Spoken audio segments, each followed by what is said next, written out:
Thunder rattled the windows of Gold Springs General Store as Gwendolyn Clarke rushed to close up shop, her heart racing with each flash of lightning that illuminated the darkening Montana sky. It was the spring of 1878, and the storm had rolled in without warning, transforming the peaceful afternoon into a tempest that threatened to tear the small frontier town apart. "Miss Clarke," a deep voice called from the doorway, startling her as she counted the day's earnings. "You ought not to stay here. That storm's turning wicked." Standing in the doorway, dripping rainwater onto the wooden floor, was Ryder Kincaid, a rancher who had moved to the territory just 6 months prior. His tall frame filled the entrance, Stetson clutched in one hand while the other pushed back his rain-soaked dark hair. "Mr. Kincaid," Gwendolyn acknowledged, hastily stowing the money in the store safe. "I'm nearly finished. Father's away in Helena for supplies, and I promised I'd mind the store." A crack of thunder made her jump, followed by the distinctive sound of hail pelting against the roof. "That's not rain anymore," Ryder said, his expression grim. "It's hail, and from the sound of it, big as quail eggs. Your pa wouldn't want you risking yourself in this weather. My wagon's outside. I can take you home." Gwendolyn hesitated. At 22, she prided herself on her independence, having helped her father run the store since her mother's passing 5 years ago. Yet the storm's intensity made her uneasy. "I appreciate your concern," but her words were cut short by a violent gust that blew the door fully open, sending papers scattering across the floor. Ryder secured the door against the wind. "Miss Clarke, I don't mean to alarm you, but these spring storms can turn deadly. My ranch is closer than your homestead. I suggest we head there until this passes." Another barrage of hail, louder than before, seemed to make the decision for her. Gwendolyn nodded, reaching for her shawl. "Let me gather a few things." Within minutes, they were in Ryder's wagon, racing against the worsening storm. The horses strained against the wind, their manes whipping wildly as Ryder guided them toward his property. Gwendolyn clutched the seat, her knuckles white, watching as trees bent nearly sideways in the punishing gusts. "Almost there," Ryder shouted over the howling wind. "Just past that ridge." Gwendolyn squinted through the rain and saw the outline of a modest ranch house and a large barn in the distance. Relief washed over her, but it was short-lived. A tremendous crack of lightning struck nearby, sending the horses into a panic. Ryder fought to control the team, his powerful arms straining as he held the reins tight. "Hold on!" The wagon lurched forward as the horses bolted, and Gwendolyn nearly toppled off before Ryder's arm shot out, steadying her. They careened down the muddy path, the wagon wheels slipping dangerously in the mire, until finally they skidded to a stop near the barn. "The house is too far in this deluge," Ryder yelled. "We need to get the horses and ourselves into the barn." Working together, they unhitched the terrified animals and led them into the shelter of the barn. Inside, the sound of hail against the roof was deafening, but at least they were out of the direct onslaught. Ryder moved quickly to light a lantern, illuminating the spacious interior filled with hay bales, tack, and farm equipment. 2 other horses already occupied stalls, nickering nervously at the newcomers. "Let me tend to the horses," Ryder said. "There's a blanket on that hook if you're cold."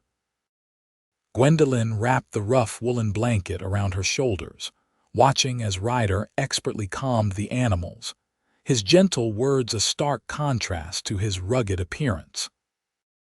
She had seen him in town often enough, trading at the store or having a drink at the saloon, but they had exchanged little more than pleasantries. Now, as she observed his careful movements, she realized there was more to the quiet rancher than she had assumed.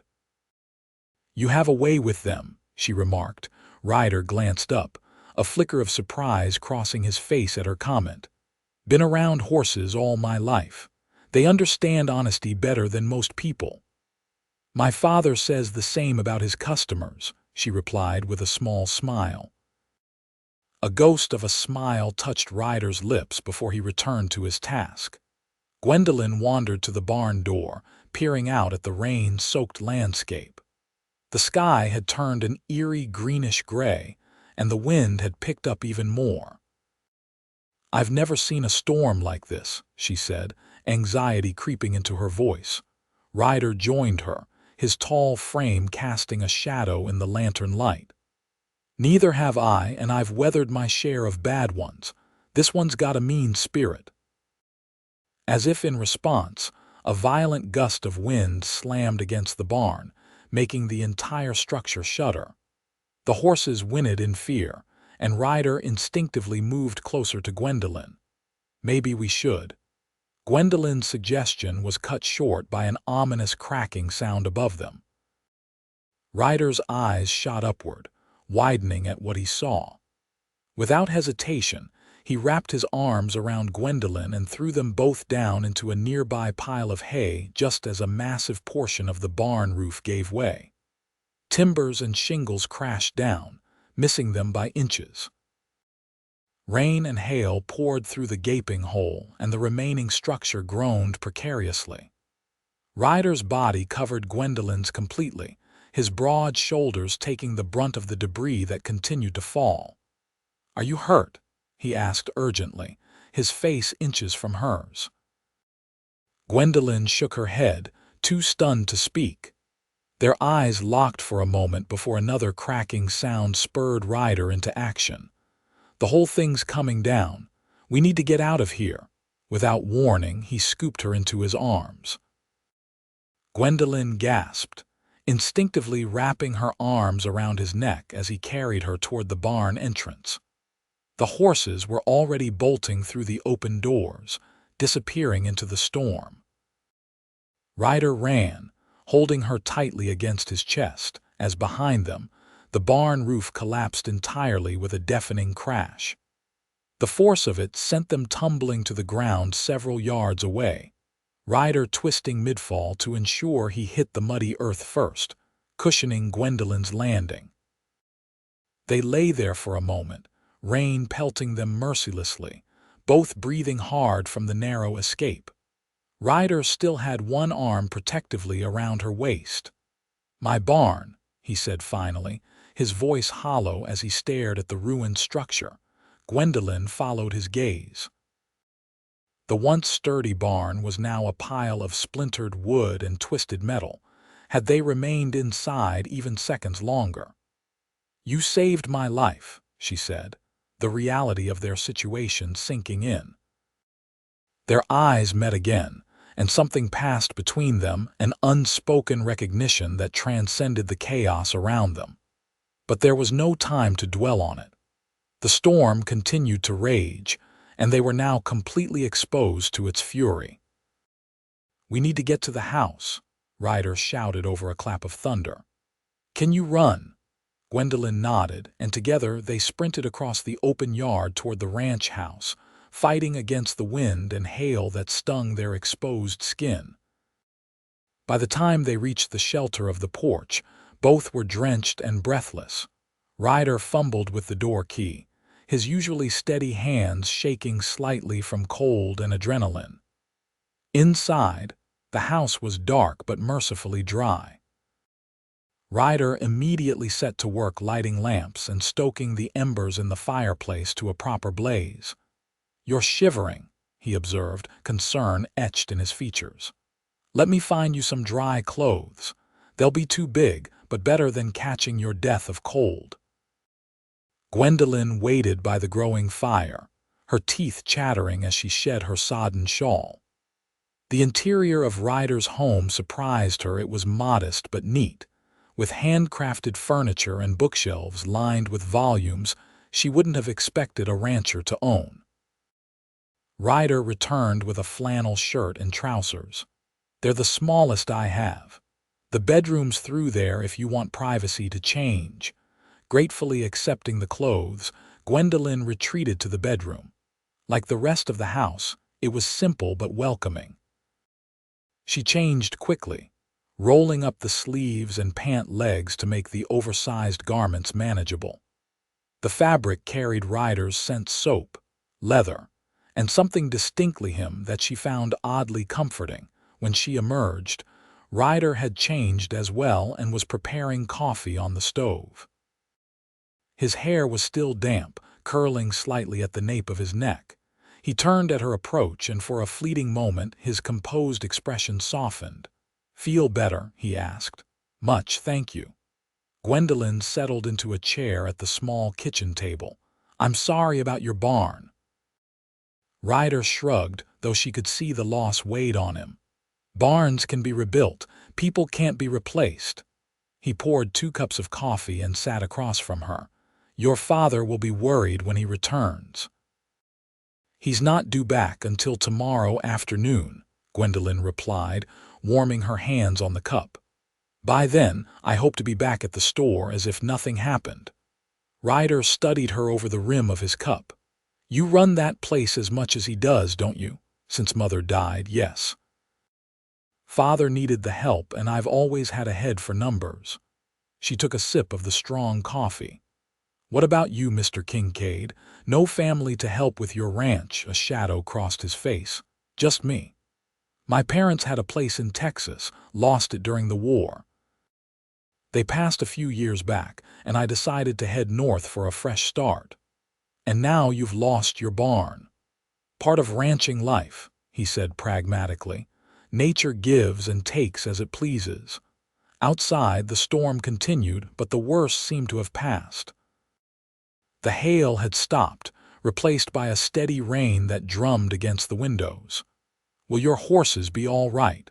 Gwendolyn asked, suddenly remembering the animals that had fled. "They'll likely take shelter in the grove beyond the pasture. They know this land." He paused, a frown creasing his brow. "Though I should check on them once it's safe." They lapsed into companionable silence, the crackling fire and rain creating a peaceful backdrop that belied the danger they had just escaped. Gwendolyn found herself studying Ryder's face, the strong line of his jaw, the slight crinkles around his eyes that hinted at smiles rarely shown. "What made you choose Gold Spring?" she asked finally. "Good land, fair price." He hesitated, then added, "And it seemed like a place where a man might put down roots without too many questions about his past." The statement hung between them, intriguing in its vagueness. Gwendolyn wanted to ask more but sensed his reluctance to elaborate. "Gold Spring has its share of secrets," she offered instead. "Everyone who came west did so for their own reasons." Ryder's gaze met hers, appreciation evident in his expression. "And what's your story, Miss Clarke?" "Most young women in your position would be married with children by now, not running a general store. Most men who come calling are more interested in my father's business than in me," she replied candidly. "And I've yet to meet one who doesn't expect me to give up the store once wed. I enjoy my independence too much for that." "A rare quality," Ryder commented, though not everyone would find it threatening. There was something in the way he said it, a subtle suggestion that he might be among those who wouldn't, that made Gwendolyn's heart beat a little faster. Before she could respond, a particularly strong gust of wind rattled the windows, reminding them of the continuing storm. "Sounds like we might be here a while," Ryder said, rising to add more wood to the fire. "Are you hungry? I'm no gourmet cook, but I can manage a decent stew." "I'd be happy to help," Gwendolyn offered, standing as well. "It's the least I can do after you saved my life." Working side by side in the small kitchen, they fell into an unexpectedly comfortable rhythm. Ryder proved more capable than he'd let on, deftly handling the preparation while Gwendolyn assisted. Their conversation flowed easily, touching on books they'd read, places they'd seen, and the characters that made up Gold Spring's colorful population. "Mrs. Thornton swears you overcharge her for sugar," Gwendolyn said with a laugh as they sat down to eat. "And Mr. Peterson thinks your father should carry more varieties of tobacco," Ryder countered, his eyes twinkling with rare humor. "The trials of commerce in a small town," she sighed dramatically, eliciting a deep chuckle from Ryder that transformed his usually serious countenance. As the evening progressed, the storm gradually subsided, leaving behind only a gentle rainfall. They moved to the sitting area near the fire, the warmth and shared meal creating an atmosphere of intimacy neither had anticipated. "You never did tell me why you were in town so late today," Gwendolyn said, curled in an armchair with a second cup of coffee. Ryder hesitated, looking momentarily uncomfortable. "Actually, I came to see you." Surprised, Gwendolyn sat up straighter. "Me? Why? I needed supplies, but—" He trailed off, then seemed to make a decision. "Truth is, I've been finding reasons to visit the store more often than necessary." "Your company is refreshing." The confession hung in the air between them, simple yet profound in its honesty. Gwendolyn felt a flutter in her chest, realizing that she, too, had found herself looking forward to his visits, brief as they were. "I enjoy your visits," she admitted softly. "You're different from most men who come through Gold Spring. More thoughtful." Ryder's expression softened, vulnerability briefly visible beneath his stoic exterior. "When I came west, I wasn't looking for connections, just land and solitude, but sometimes life has other plans." The implications of his words weren't lost on Gwendolyn. In the span of a few hours, their casual acquaintance had deepened into something neither could have predicted. The shared danger, the quiet conversations all had conspired to reveal aspects of each other usually kept hidden from the world. A sudden noise outside broke the moment, the sound of hooves splashing through mud. Ryder was on his feet instantly, reaching for the rifle kept near the door. "Stay here," he instructed, his protective instinct resurfacing. Gwendolyn watched anxiously as he peered through the window, then relaxed visibly. "It's the horses," he explained, setting the rifle aside. "They've come back on their own." Relief washed over her. "That's wonderful news. I should check on them, make sure none are injured." He hesitated, clearly reluctant to leave her alone. "Will you be all right for a few minutes?" "Of course," she assured him. "Go ahead." While Ryder tended to the horses in the makeshift shelter of a lean-to attached to the house, Gwendolyn took the opportunity to explore the living room more thoroughly. The bookshelves revealed an eclectic collection: history, poetry, practical farming guides, and even a few novels she herself enjoyed. On the mantel sat a small daguerreotype of an older couple she assumed were his parents, and beside it, a worn pocket watch. Curiosity led her to open it. Inside the cover was an inscription: "To Ryder, may you always find your way home. With love, Mother and Father." The simple sentiment brought tears to her eyes. She carefully replaced the watch just as the door opened and Ryder returned, bringing with him the fresh scent of rain and night air. "They're all accounted for, though spooked," he reported. "No serious injuries that I can see." Noticing her expression, he paused. "Is everything all right?" Gwendolyn nodded, composing herself. "Just thinking about how quickly life can change. This morning I was simply minding the store. Now I'm here, wearing your clothes after nearly being crushed by a barn roof." A smile tugged at Ryder's lips.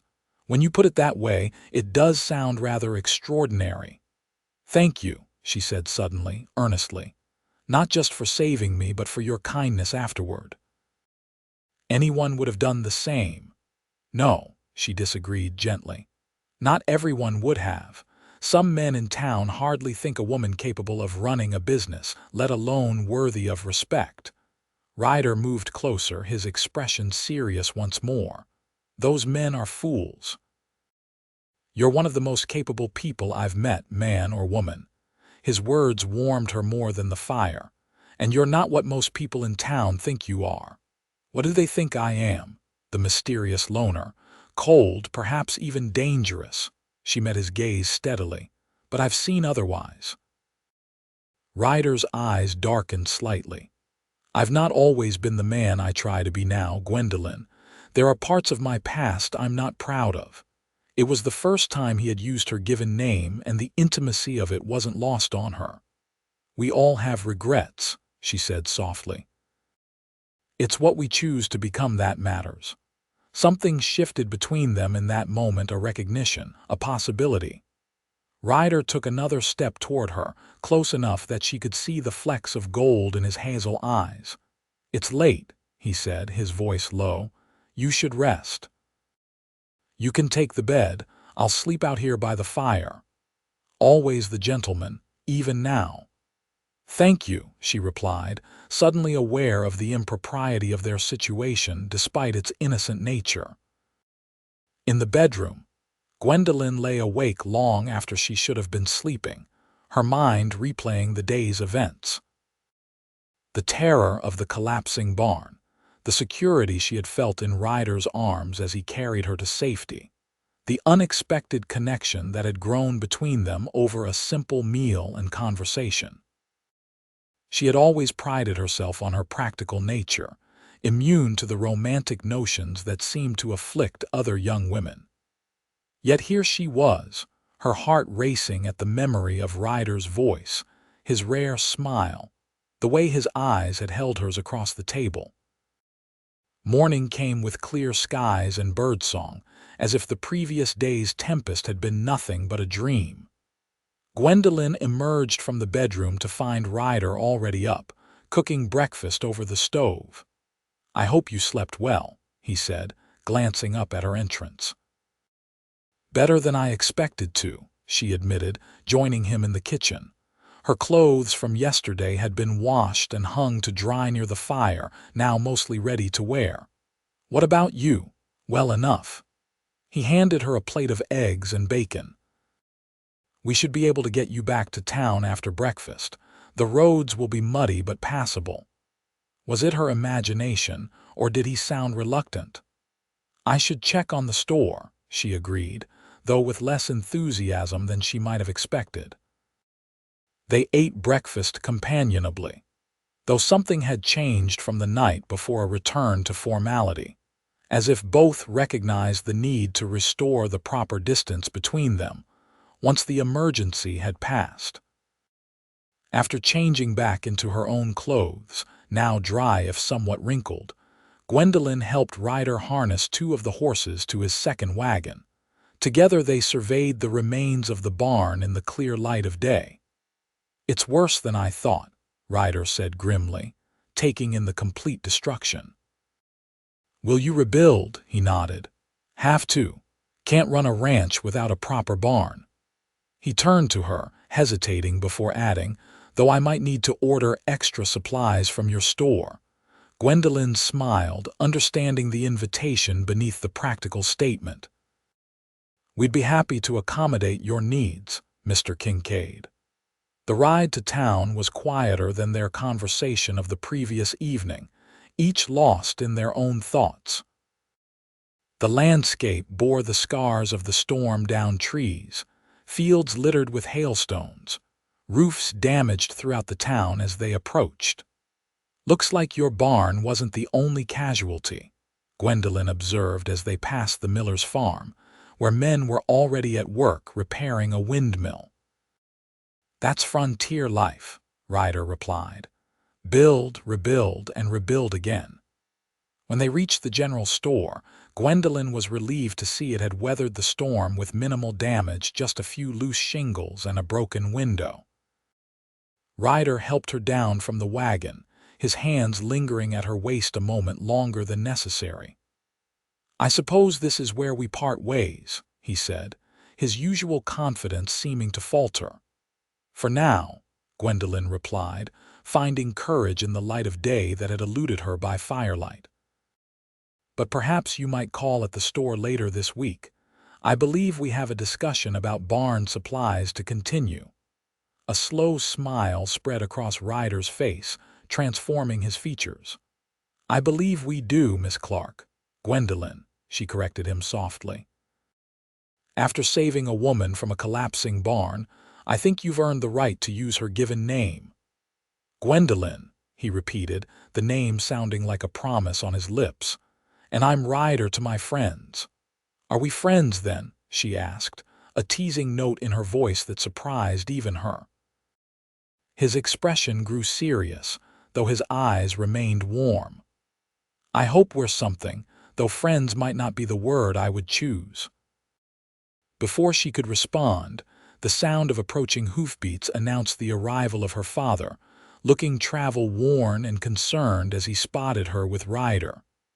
"Gwendolyn," Thomas Clarke called, dismounting quickly. "Thank God you're all right." "I heard about the storm and rode through the night to get back." "I'm fine, Father," she assured him as he embraced her. "Thanks to Mr. Kincaid." Introductions and explanations followed, with Gwendolyn recounting the events of the previous day.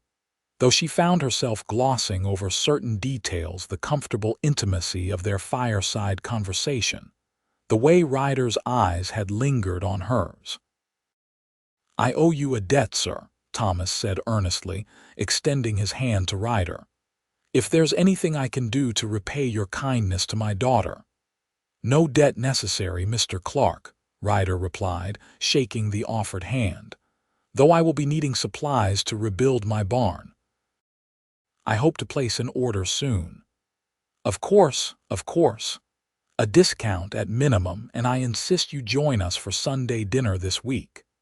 Gwendolyn caught Ryder's eye over her father's shoulder, her expression conveying both amusement at her father's enthusiasm and hope that he would accept.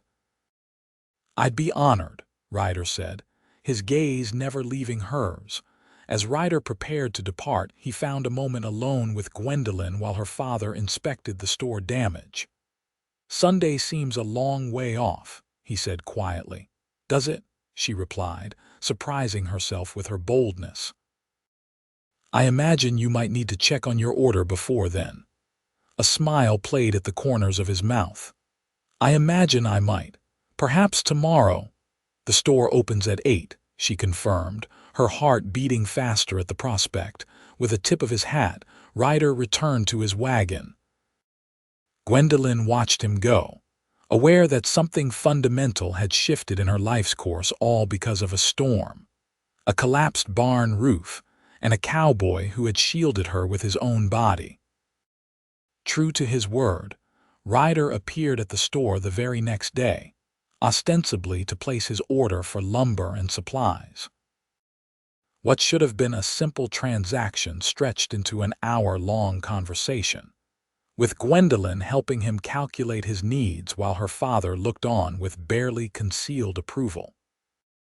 The pattern repeated throughout the week, Ryder finding reasons to visit the store, Gwendolyn looking forward to his arrivals with an anticipation that was entirely new to her. Each visit deepened their connection, revealing shared values, compatible temperaments, and a growing affection neither tried to disguise. By the time Sunday dinner arrived, there was an unspoken understanding between them, witnessed with quiet satisfaction by Thomas Clarke, who had long worried about his daughter's future. Spring bloomed into summer as Ryder rebuilt his barn, this time with reinforced beams and a sturdier roof that could withstand a hurricane, as he proudly told Gwendolyn during one of their now frequent walks around town. Their courtship progressed naturally, without rush or pretense, built on the foundation of mutual respect established during that stormy night. In August, with the new barn completed and his ranch thriving, Ryder asked for Gwendolyn's hand, offering partnership rather than ownership, promising to value her independence as much as he valued her heart. They married in September, a simple ceremony attended by the entire town, who had watched their love story unfold with interest and approval. Together they built a life that bridged their separate worlds, the store and the ranch, commerce and agriculture, independence and partnership. When their first child arrived a year later, they named her Tempest, a reminder of the storm that had brought them together. And on stormy nights, when thunder rattled the windows of their expanded ranch house, they would tell their growing family the tale of the barn roof that collapsed in hail and wind, and how a cowboy had shielded a woman and carried her to safety, and in doing so, had carried her into a life neither had imagined, but both had secretly longed for.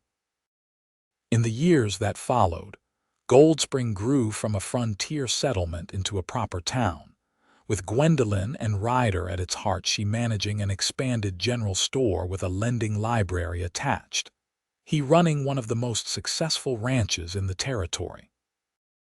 Their partnership became legendary in the region, proof that love could be found in the most unexpected circumstances, and that sometimes it took a storm to clear the path to a future brighter than either could have built alone.